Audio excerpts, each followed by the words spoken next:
Nous bénissons le Seigneur et j'aimerais te rassurer que le Seigneur t'a préparé un bon message. Amen. Et nous allons réfléchir ensemble, nous allons comprendre des choses. Et moi-même, quand j'étais en train de comprendre ces choses, je me suis dit, il ne fallait pas que tu rates. Il fallait que tu viennes dans une attitude réceptive. Parce que le Seigneur va nous faire beaucoup de bien. Oh, gloire au Seigneur. Nous bénissons les dieux qui ne cessent de nous faire grâce et de nous compter toujours parmi le vivant. La Bible déclare que le vivant, ce sont ceux qui servent le Seigneur. Nous sommes dans ce trimestre de sagesse, désirer la sagesse d'en haut. Et le Saint-Esprit nous a donné un sous-thème ce matin. Travaille sur ce que tu as. Car ce que tu n'as pas n'est pas bon pour toi. Travaille sur ce que tu as. Car ce que tu n'as pas n'est pas bon pour toi. Amen. Amen. Nous allons prendre le texte qui va nous conduire ce matin. Nous sommes dans Genèse 29. Genèse 29 de 16 à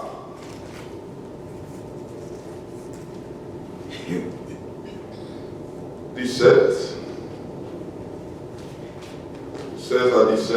Et puis nous allons prendre 31 à 35. Et puis nous irons dans Genèse 30, 1 à 2. Donc Genèse 29, 16 à 17, virgule, et puis 31 à 35. Et puis nous prenons Genèse 30, 1 à 2. C'est pratiquement la suite. Et j'aimerais qu'on comprenne bien cette histoire parce que Dieu va nous bénir ce matin. Amen. Amen. Voilà, nous commençons. Est-ce qu'on peut s'élever pour honorer la parole de Dieu? Laban avait deux filles. L'aînée s'appelait Léa et la cadette Rachel. Léa avait les yeux délicats, mais Rachel était belle de taille et belle de figure. 31. L'Éternel vit que Léa n'était pas aimée et la rendit féconde, tandis que Rachel était stérile. Léa devint enceinte et enfanta un fils, à qui elle donna le nom de Ruben, car elle dit, l'Éternel a vu mon humiliation et maintenant mon mari m'aimera. Elle devint encore enceinte et enfanta un fils. Elle dit, l'Éternel a entendu que je n'étais pas aimé et il m'a aussi accordé celui-ci. Et elle lui donna le nom de Siméon. Elle devint encore enceinte et enfanta un fils. Et elle dit, pour cette fois, mon mari s'attachera à moi, car je lui ai enfanté 3 fils. C'est pourquoi on lui donna le nom de Lévi. 35. Elle devint encore enceinte et enfanta un fils. Et elle dit, cette fois, je louerai l'Éternel. Ah bon? C'est pourquoi elle lui donna le nom de Judas. Et elle cessa d'enfanter. Nous traversons dans 30. Lorsque Rachel vit qu'elle ne donnait point d'enfant à Jacob, elle porta envie à sa sœur. Et elle dit à Jacob, donne-moi des enfants ou je meurs. 2. La colère de Jacob s'enflamma contre Rachel et il dit, suis-je à la place de Dieu qui t'empêche d'être fécond? Amen. On peut reprendre nos places, que Dieu vous bénisse. Amen. Oh, gloire au Seigneur. Le Saint-Esprit est merveilleux. Lorsqu'il veut nous enseigner des choses, il le fait correctement.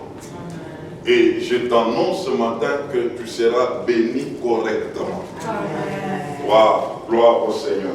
On nous présente cette famille de cet homme Laban qui avait 2 filles. Et on nous dit que les 2 filles, l'une d'elles, nommée Léa, elle avait les yeux délicats. Tu connais les yeux délicats? Tu connais les yeux délicats? Les yeux un peu qui sont comme un peu fatigués, là, comme tendres, comme quelqu'un qui vient du sommeil, comme c'est un peu. Elle avait ça. On l'a décrit de cette manière-là. Ah, la Bible, elle est merveilleuse. Gloire au Seigneur. Mais on présente sa sœur cadette qu'elle était belle de taille et de figure. Belle de taille et de figure. Et on nous présente un jeune homme qui était déjà dans cette famille, c'est qui? C'est Jacob. Il désirait déjà une d'elles. Et ses yeux sont allés chez qui? C'est celle qui était belle de taille et de figure. Et il pouvait travailler pour elle, pour l'avoir, comme d'autres, 7 ans de travail, et la Bible déclare qu'il ne voyait même pas le nombre d'années. Mais pendant que les 7 ans se sont accomplis, on devait lui remettre sa femme, mais le papa a arrangé les choses autrement. Qu'est-ce qu'il a fait? À la place de donner celle pour laquelle il avait travaillé 7 ans, il a donné l'aîné. En réalité, Léa n'était pas dans le coup. Qui avait préparé le coup? C'était son père. C'est à peu près cette histoire de Jacob lui-même, lorsqu'il a fallu qu'il prenne la bénédiction de son grand frère, qui avait préparé le coup. C'était sa mère. C'est sa mère qui lui a parlé. Écoute, moi je vais préparer le vœu de ton père. J'ai entendu que ton père était prêt pour bénir ton frère aîné. Moi je vais m'arranger pour te donner. Et Jacob était là comme en train de suivre les pas de qui? De sa mère. Et c'est comme ça aussi que l'histoire le rattrape. Et là c'est le papa de la fille qui a préparé le coup. Et le matin, il se retrouve avec une autre fille, une autre femme. Mais en réalité, lui aimait la cadette, qui était belle de taille et belle de figure. Mais non, il se retrouve, il devait encore travailler pour avoir celle qu'il aimait. Pendant tout ce temps, il a fait ça. Mais, qu'est-ce qui s'est passé? Léa savait que son mari, que Jacob ne l'aimait pas. Alléluia. Amen. Ah, suivez-moi très bien. Nous allons prendre vraiment ces 2 images, ça va nous bénir ce matin. Léa elle savait clairement que cet homme qui est mon mari, qui est encore avec ma soeur, il ne m'aime pas plus que ma soeur. Et Dieu savait aussi que cet homme n'aimait pas Léa, il aimait beaucoup plus Rachel. Rachel avait comme force sa taille et sa beauté. Mais on nous présente Léa, c'était les yeux délicats. Et ces yeux-là, il faut cesser de les remarquer. Mais quant à la taille et la beauté extérieure, on n'en parle pas. Dieu, voyant que l'homme aimait beaucoup plus la cadette, Dieu a rendu fécond Léa. Dieu l'a rendu féconde pour que cette femme puisse commencer à faire quoi? À enfanter. L'autre qui était belle de taille et de figure était stérile. Est-ce qu'on se comprend là? Suivez-moi très bien. Alors, Léa, sachant qu'elle n'était pas aimée de son mari, lorsque le mari est allé vers elle, elle est tombée enceinte. Et quand elle est tombée enceinte, elle s'est dit que j'étais humilié, n'est-ce pas? Cette fois-ci, comme je viens de donner l'enfant, mon mari va m'aimer. Quelque temps après, elle voyait toujours que le mari, malgré l'enfant, il aimait toujours Rachel. Elle tombe encore enceinte. Elle dit, cette fois-ci, mon mari va s'attacher à moi. Mais malgré cela, ça ne s'est passé toujours pas comme ça. Jusqu'à ce qu'elle ait encore un troisième fils, toujours dans l'attente d'amour, mais qui ne venait pas. Mais en réalité, ce qu'elle avait, sa sœur n'avait pas. Mais ce qui l'a préoccupée, c'était ce qu'elle n'avait pas. Qu'est-ce qu'elle n'avait pas? Elle n'avait pas l'amour de son mari. Mais ce qu'elle avait, c'était la fécondité que l'autre n'avait pas. Mais sa préoccupation était l'amour du mari. Pendant que le mari, cet amour, il le donnait chez la cadette. Et la cadette n'avait pas ce que l'aîné avait, c'est que la fécondité. Est-ce que nous sommes ensemble? Et alors, c'était là qu'il y avait le problème. J'aimerais que tu retiennes deux principes. Que tu soulignes ça.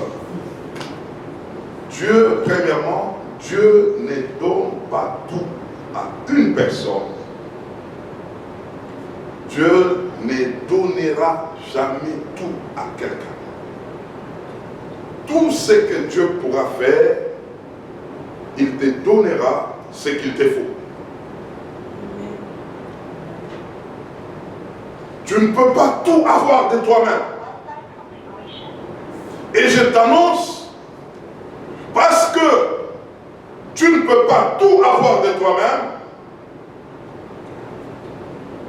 c'est par là que tu apprendras à respecter Dieu et à respecter les autres. Est-ce qu'on se comprend? Oui.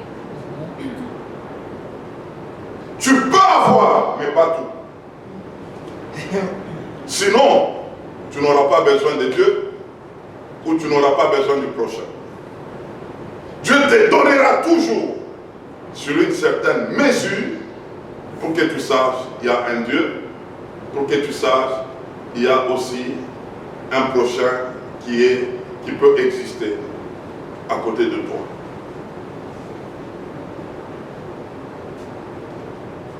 Ce principe nous amène à respecter tout le monde. Car ce que tu peux manquer, quelqu'un d'autre peut l'avoir. Ce que tu peux avoir, quelqu'un d'autre peut manquer. Et on se retrouve en fait, c'est comme nous avons besoin les uns les autres, d'une manière mutuelle. Et ensemble, nous avons besoin de Dieu. Ça, c'est un principe. Souligne ça. Tu ne verras, tu ne rencontreras jamais quelqu'un qui a tout. Ou même toi-même, quelque part, tu es limité dans ce que Dieu t'a donné. Il se pourrait que ce que tu cherches dans, Dieu l'a déjà donné à quelqu'un d'autre. Et ce que tu as, il se pourrait que une autre personne n'a pas. C'est pour que nous sachions comment marcher d'une manière mutuelle en réalisant que nous avons besoin les uns des autres. Et deuxième principe que nous devons garder, à nous de localiser ce que nous avons et de travailler là-dessus. Et non pas envier ce que nous n'avons pas chez l'autre. Travaille sur ce que tu as, localise ce que tu as. N'envie pas ce que tu n'as pas. Et c'est ce que tu as qui te valorise. Ah, ça, tu dois dire Amen. Amen. Amen. Ce que tu as, c'est ça, ta valeur. C'est ce qui te valorise. Et Dieu a déjà placé dans chaque être quelque chose qui fera que quand on te regarde, on peut localiser la chose. Et donc c'est à toi de comprendre que j'ai quelque chose de la part de Dieu sur laquelle je dois travailler. Travailler. Dieu l'a fait pour que la chose te valorise. Dieu l'a fait pour que tu trouves une place dans ce monde, en plaçant quelque chose en toi, et c'est à toi de regarder à la chose et de travailler à la chose. Mais malheureusement, beaucoup regardent à ceux qui n'ont pas. Beaucoup envient ceux qui n'ont pas. Et ça fait que même ce que tu as, tu ne considères plus ça. Tu ne regardes plus à ça. Et en fin de compte, tu te retrouves comme si tu n'as rien. Ah, je t'annonce ce matin, tu as quelque chose. Amen. Il y a une valeur en toi. Amen. Si tu peux localiser cela, tu n'auras jamais de complexe. Si tu peux localiser cela, tu vas travailler à ça et tu comprendras que ce que je peux avoir, l'autre ne peut pas l'avoir. Ce que lui peut avoir, moi aussi peut-être je ne peux pas l'avoir. Mais du moins je sais que j'ai quelque chose. J'ai quelque chose. J'ai quelque chose. Maintenant, regardons à ces deux femmes. Commençons par Léa. Quand bien même Léa était féconde, son problème n'était toujours pas résolu. Elle était féconde, elle donnait des enfants. Mais ce qui commençait à la préoccuper, c'était quoi? L'amour du mari. Et nous allons voir, nous avons lu avec vous depuis le verset 31. Quand elle tombe enceinte, elle donne le nom de l'enfant, Ruben. Maintenant mon mari va m'aimer. Elle tombe encore enceinte. Elle donne encore le nom de son enfant, Siméon. Elle dit, cette fois-ci, mon mari va s'attacher à moi. Elle donne encore un autre Lévi. Elle parle de quoi? Toujours de son mari. Donc pour elle, tout ce qu'elle cherchait, c'était l'amour de son mari. Elle a oublié qu'elle avait quelque chose, même que l'autre qui est à côté d'elle. Bel détail, belle de figure, elle n'avait pas ça. Mais toute son attention était tournée vers ce qu'elle n'avait pas. Et ça tuait ce qu'elle avait. Parce qu'en réalité, elle s'est retrouvée maintenant qu'elle n'avait plus de valeur. C'était une femme qui n'était pas aimée. Parce que c'est tout ce qu'elle voulait, l'amour du mari. Et donc je dirais même que à la place, elle pouvait même monnayer ça. Regardez un peu son attitude. Maintenant, quand elle a eu le 4e fils, elle a pris conscience. Depuis que je ne fais que donner des enfants, cherchant l'amour auprès de mon mari, je ne le trouve pas. Cette fois-ci, je vais louer l'Éternel. Je vais célébrer l'Éternel. C'est pourquoi il a donné le nom de qui? De Judas. Judas qui veut dire la louange à l'Éternel. Je veux célébrer maintenant l'Éternel. Comme pour dire, je laisse de côté l'affaire de l'amour de mon mari là. Maintenant, je vais me localiser sur la personne qui m'aime de vrai. Sur la personne qui peut me combler. Je cherchais l'amour des hommes. Je n'ai pas trouvé. Maintenant, je dois chercher l'amour de Dieu. Je dois célébrer Dieu. En réalité, c'est lui qui l'avait rendu féconde, c'est qui? C'est Dieu.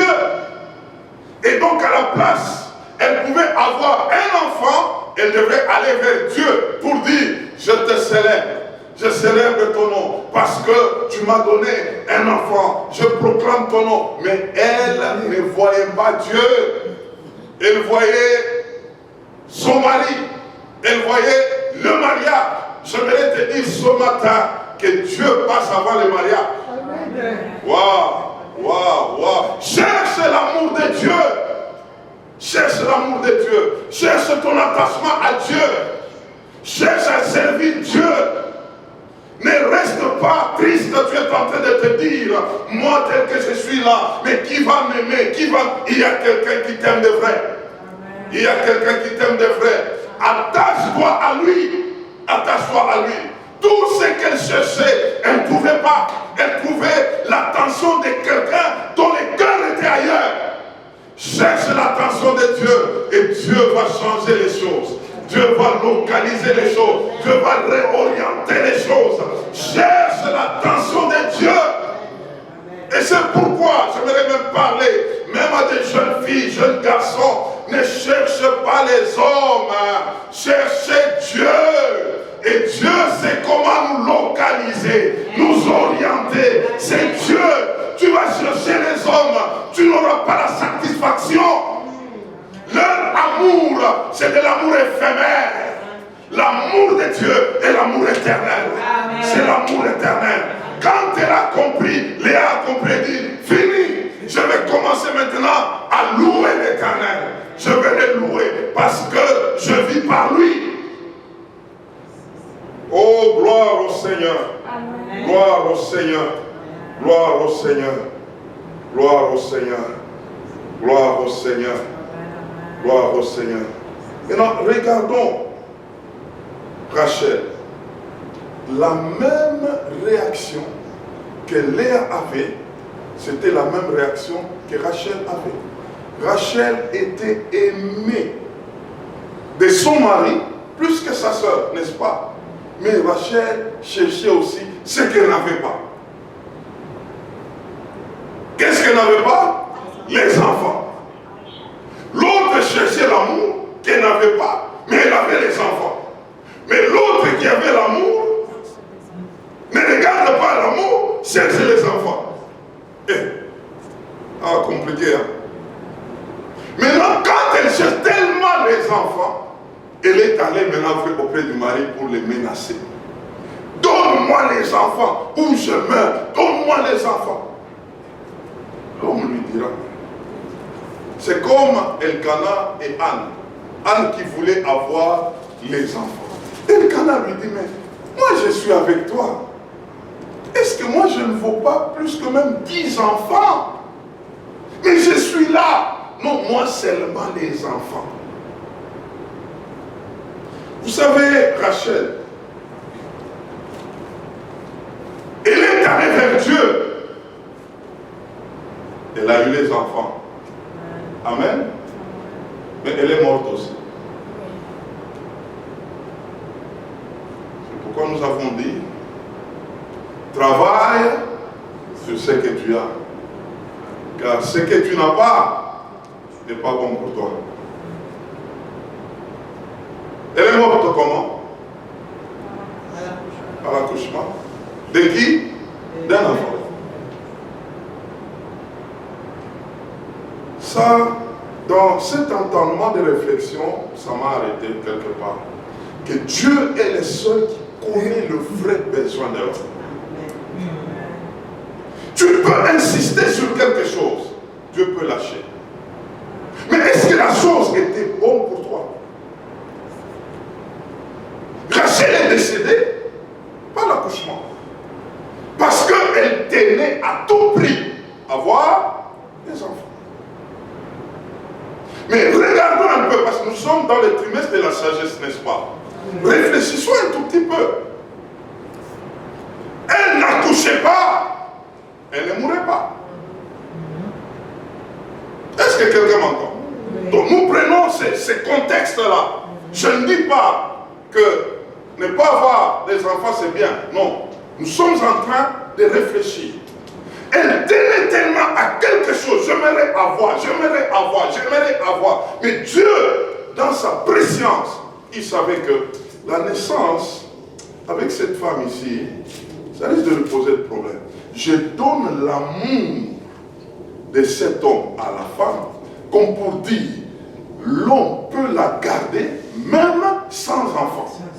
Parce que je sais qu'elle, pour avoir des enfants, ça peut lui poser problème. Maintenant, de l'autre côté, Dieu ouvre la fécondité à l'autre pour qu'elle donne des enfants. En même temps, il dit, bon, l'autre ne l'aime pas trop, mais il peut rester avec elle à cause des enfants. Est-ce qu'on se comprend là? Donc, Dieu a regardé les deux situations. Et c'est comme ça que nous nous retrouvons dans des cas où nous aimons forcer les choses. Nous voulons à tout prix les avoir. Mais en réalité, celui qui nous connaît mieux que nous-mêmes, c'est qui? C'est Dieu. Il sait que pour tel, il est mieux qu'il soit sur ses couloirs avec autant de choses comme ça. Et tel autre, parce que je le connais, il faut qu'il soit comme ça, comme ça, comme ça. Mais le malheur, c'est que nous voulons toujours avoir ce que nous n'avons pas et que nous avons vu chez d'autres.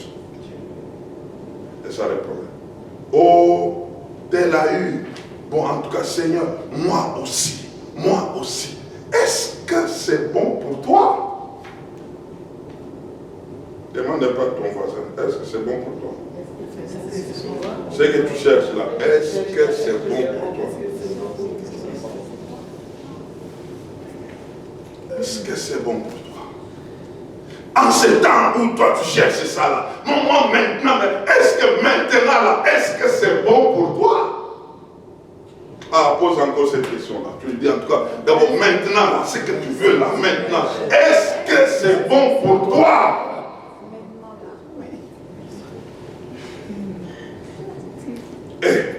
Non Seigneur, ici, Rachel a dit, donne-moi des enfants, ou bien je meurs, ou bien je meurs, ou bien je... Mais tu vas mourir.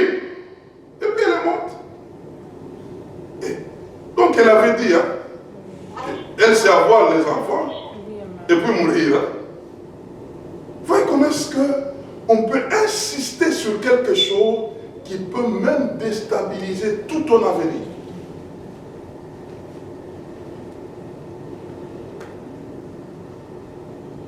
Alors, j'aimerais qu'on comprenne.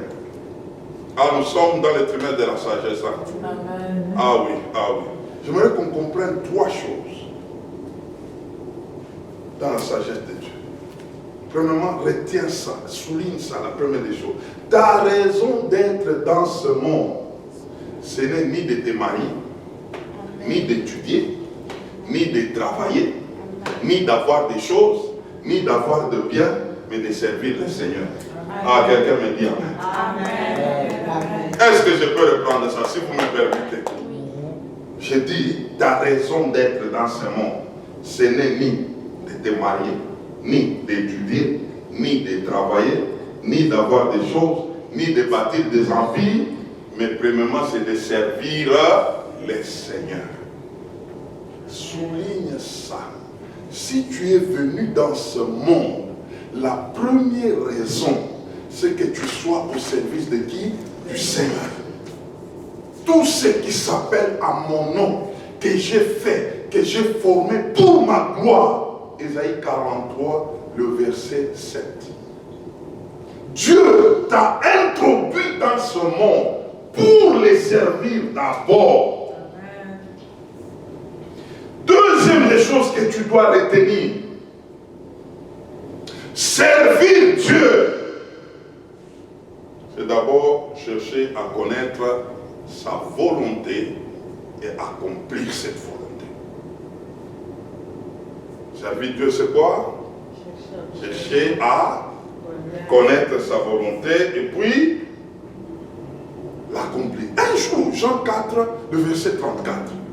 Jésus est allé chercher à manger. Ils ont travaillé, ils sont fatigués. Les disciples sont allés chercher à manger et ils retrouvent Jésus en train de parler avec une femme. On lui dit, on va te donner à manger. Il dit, ma nourriture est de faire la volonté de celui qui m'a envoyé et d'accomplir son œuvre. Alléluia.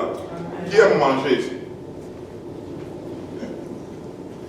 Je vais te dire ce matin, commence d'abord à manger la volonté de Dieu. Aime à manger la volonté de Dieu. Ma nourriture, c'est de faire la volonté de celui qui m'a envoyé. Que la volonté de Dieu soit ta nourriture. Amen. Et par cette volonté-là, accomplis son œuvre. Serve-le. Alors c'est pourquoi en prière maintenant nous parlons de la volonté de Dieu.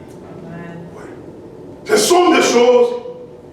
Maintenant retenez la troisième des choses. Ah ça.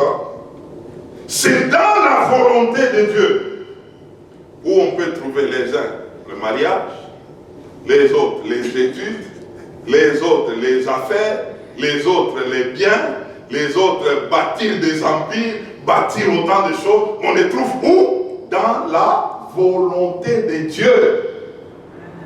Est-ce que quelqu'un me comprend là? On commence d'abord pour dire ce que nous devons savoir. Nous sommes introduits dans ce monde non pas pour les mariages, les biens, les ceci, c'est pour les seigneurs, n'est-ce pas? Et là tu comprends, la deuxième dimension, c'est de faire la volonté de Dieu et de l'accomplir. Et troisièmement, tu comprendras que c'est dans la volonté de Dieu, il y a autant de paquets maintenant. Pour toi, en les servant, il faut que tu les serves, oui, mais il te faut aussi un cadre qui s'appelle le mariage. Tu entreras dans ce cadre et ça t'aidera à bien servir le Seigneur. Un autre, tu veux maintenant les servir. Il y a un cadre, tu vas retrouver des dimensions d'affaires. Tu vas te retrouver avec des personnes avec lesquelles vous serez en affaires et vous servirez correctement le Seigneur. Et donc, ce que nous obtenons, ce sont des moyens qui nous aideront à mieux servir. Mais ce ne sont pas des buts en soi. Le vrai problème avec plusieurs, nous avons renversé la pyramide. Commencez par la fin. Dis à ton voisin, on commence par le commencement. Commence par le commencement. Commence par le commencement. D'abord, mets-toi en tête. Je suis venu sur la terre pour servir le Seigneur. Ma raison d'être, c'est pour servir le Seigneur. Si tu ne meurs pas avant les autres sont partis, c'est parce qu'il y a une raison. C'est quoi la raison? Servir le Seigneur. Il y a des gens qui se donnent une vie comme si ce sont eux qui la définissent.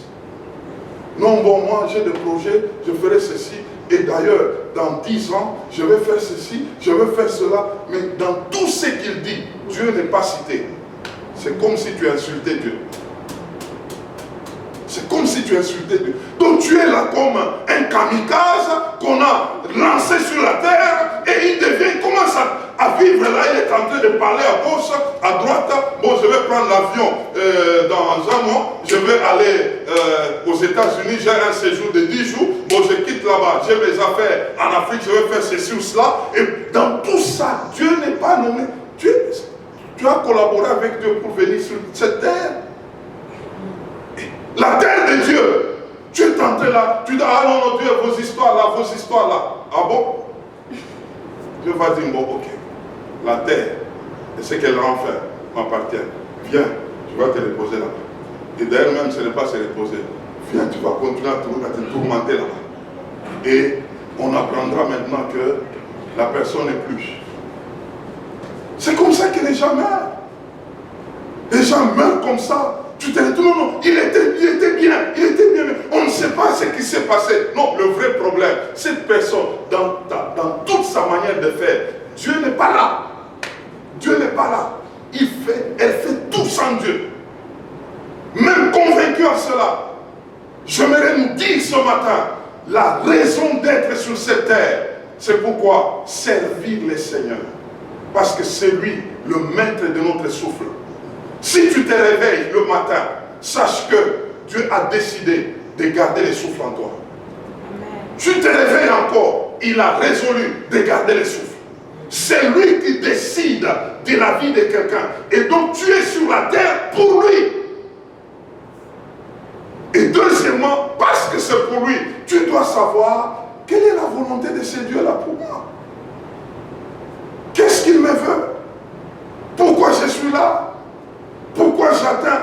Et deux fois, j'ai pitié, ou même ça me fait raisonner. Les anniversaires deviennent des problèmes maintenant. Les gens commencent à célébrer des anniversaires, et si tu ne souhaites pas à quelqu'un bon anniversaire, ça devient un problème. Et qui t'ajoute ces années-là? Qui t'ajoute ces années-là? Non, non, c'est comme... Dieu n'est pas là. Non, on ne m'a même pas souhaité l'anniversaire. Et quelqu'un d'autre, il est tenté de préparer. Non, moi en tout cas, moi j'aimerais qu'on fasse mon anniversaire, un anniversaire surprise. J'aimerais qu'on fasse surprise. Waouh, waouh, waouh. Qui te donne ces années-là? Qu'est-ce que tu fais à ces dieux-là?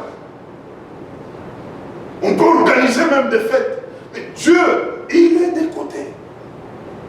Qui donne les souffles? Si vous n'avez pas encore réalisé, il y a des sommets de foi, mon frère, ma soeur. Tu dors, mais tu ne sais pas où tu étais.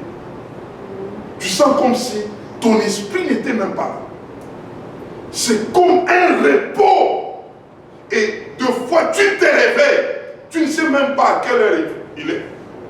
Commence à te poser des questions. Mais il est quelle heure? Je suis où? Tu étais quelque part. C'est comme ça que les gens meurent. C'est comme ça que les gens meurent. Il y a un maître de souffle. Amen. Il y a quelqu'un qui attend de nous des comptes, qui attend de nous une raison. Et nous devons réaliser cela. Que de s'embrouiller à chercher toujours ce que nous n'avons pas. Ce que nous n'avons pas. Ce que nous n'avons pas. Nous oublions ce que nous avons. Nous ne considérons pas ce que nous avons.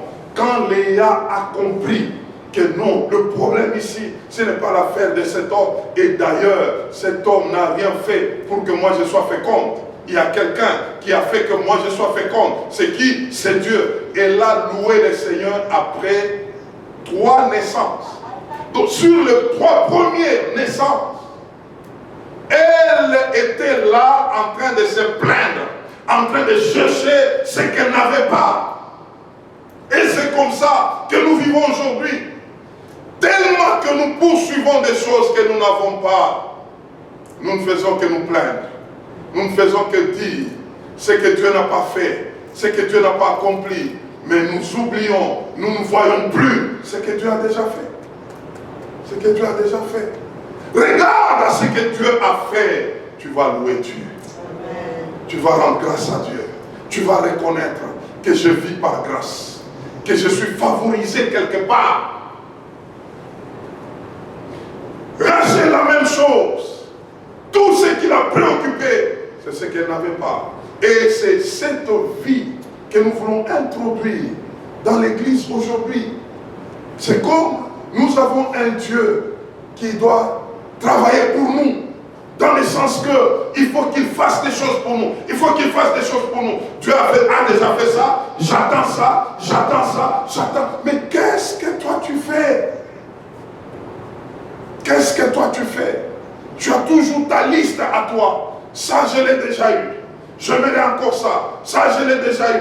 Même les transferts des fidèles aujourd'hui, ils vont toujours à la recherche de ceux qui n'ont pas. On m'a appris que tel, à tel endroit, c'est là qu'il y a telle chose. Je veux aller là.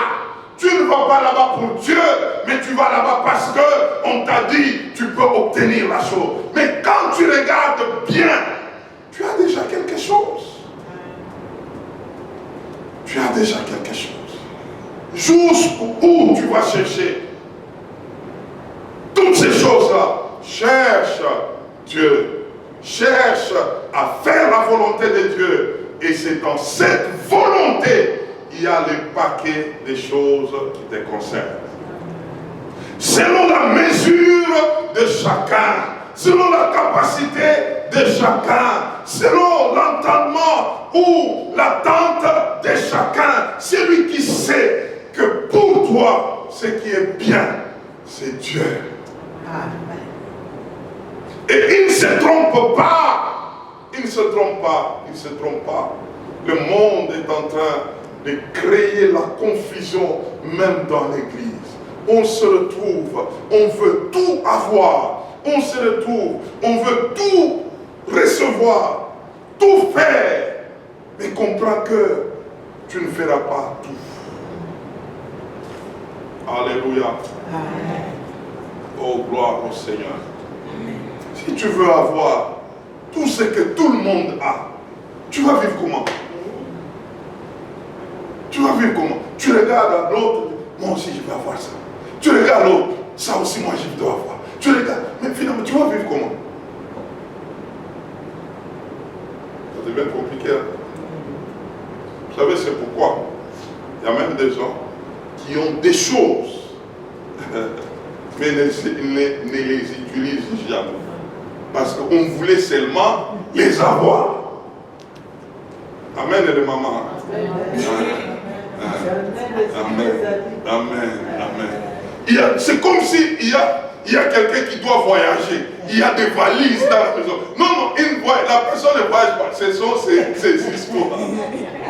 Tu vas les porter quel jour? Tu vas les utiliser quand? Le problème, tu voulais seulement les avoir. Moi, ça je dois avoir. Ça je dois avoir. Mais là, ce sont ces choses, commence à te regarder. Ça te regarde. Quand tu vois ça, tu vas dire, ah ça m'énerve. Mais c'est toi qui voulais avoir la chose. La chose est là. Tu vas mettre combien de chaussures là? Mets 5 ici, commence à te promener avec. Tu voulais les avoir. Et ça te dit maintenant, je suis là, porte-moi. Une année c'est une année, 2 ans c'est 2 ans. La chose est toujours là. Et tu commences à ouvrir des valises, tu es tenté d'exposer maintenant les choses, que l'air passe un peu, que l'air passe. Waouh! Je vais te donner un conseil ce matin, je suis en train de terminer. Ce que tu n'utilises pas, il faut te libérer avec. Te libérer de ça. Ce n'est pas bon pour toi, ce n'est pas bon pour toi. Ce n'est pas bon pour toi, il faut te libérer. Il faut te libérer, ce n'est pas bon pour toi. Il devient des choses là, tu commences à les regarder comme ça. Et ces choses-là te regardent aussi. Je suis là, il n'y a pas de message. C'est que quelque part, ce n'était pas bon pour toi. Ce n'était pas bon pour toi. Et tu as voulu seulement les avoir. Et d'autres choses même, c'est parce que nous avons vu ça chez d'autres. Parce que l'autre a, je dois aussi avoir. L'autre a, je dois. Celui qui connaît ce qu'il nous faut, c'est Dieu. C'est Dieu. C'est Dieu. Il sait. Jusqu'où je peux aller avec toi. Jusqu'où je peux te donner des choses. Il y a certaines personnes, elles sont encore des bonnes personnes parce qu'elles n'ont pas ce qu'elles enviaient d'avoir. Dès qu'elles reçoivent cela, c'est fini. On perd la personne. On perd la personne. On perd la personne. Comprenons. Comprenons. Il y a certaines choses. Tu as quelqu'un qui te dit non, il faut qu'on ait ça, il faut qu'on fasse ça. Dis attention, attends. Il faut qu'on prie Dieu. Ça peut être ton mari, ça peut être ta femme. Ils te poussent à voir autant de choses. Ce sont des choses qui vont le faire fuir. Mais encore, on pouvait rester comme ça. On choses-là arrivaient. Ça devait maintenant téléphoner. Busy, je viens, mais tu sais que nous sommes là. Il a fallu que vous puissiez atteindre un certain niveau et rester là. Et Dieu allait vous garder correctement. Ouais. Faites attention à ça. Quelqu'un là, non, il faut qu'on fasse autant de choses, on va faire comme ça, des shifts à gauche, des shifts à droite. Il n'a pas bien Dieu là. Dieu n'est pas assis correctement en lui. Dis non, messieurs, reste d'abord ici avec moi. Parce que déjà là, il y a déjà un problème. Il faut que toi, tu t'affermisses avec Dieu. Tu vas commencer les 4 avions ici. Pour m'avoir, ce sera encore un problème. Je vais commencer à intercéder ici. Nous voulons prier. Nous voulons prier. Que le Seigneur puisse nous aider à comprendre ces choses. Il y a quelque chose que tu as. Regarde-toi par rapport d'abord au service avec Dieu, par rapport à sa volonté. C'est dans sa volonté où il y a ton paquet. Et Dieu est capable de nous montrer ce qui est à nous. Il est capable de le faire. Il est capable de nous amener à comprendre. Toi, je peux t'amener jusqu'à tel niveau. Pour que tu saches que même quand tu arriveras avec Dieu. Il sera toujours ton soutien. Il sera toujours ton protecteur. N'avance pas sans Dieu. Ne désire pas des choses autant pendant que Dieu n'est pas dans l'affaire. Ça va te compliquer. Ça va compliquer ta vie. Que Dieu bénisse sa parole. Amen.